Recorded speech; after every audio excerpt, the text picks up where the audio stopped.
passage in verse 25. It says this one little word, until. The word until right there, saying that Joseph kept Mary a virgin until she gave birth to a son. Now this implies that Mary's virginity was only held until she gave birth to Jesus. That's not even actually implying, that's just straight up saying that. And what that tells us is that after Jesus' birth, she was no longer a virgin.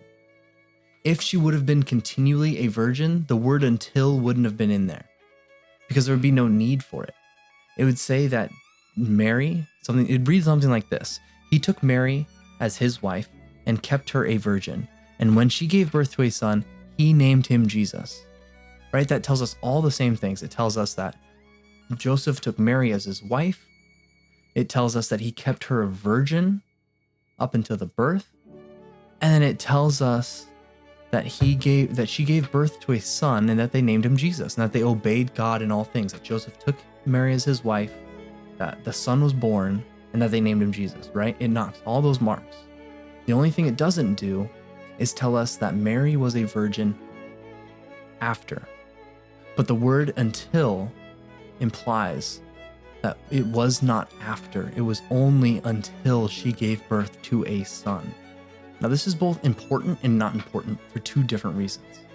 Firstly, it's important because the Catholic Church makes this a dogma, meaning that you have to believe this in order to be saved. It's implying that the idea of who Mary is so important that if you misunderstand who she is, you cannot be saved and that you do not have salvation.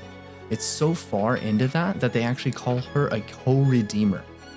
But then it's also not so important because the Protestants, as Protestants, we don't believe that this is a dogmatic issue.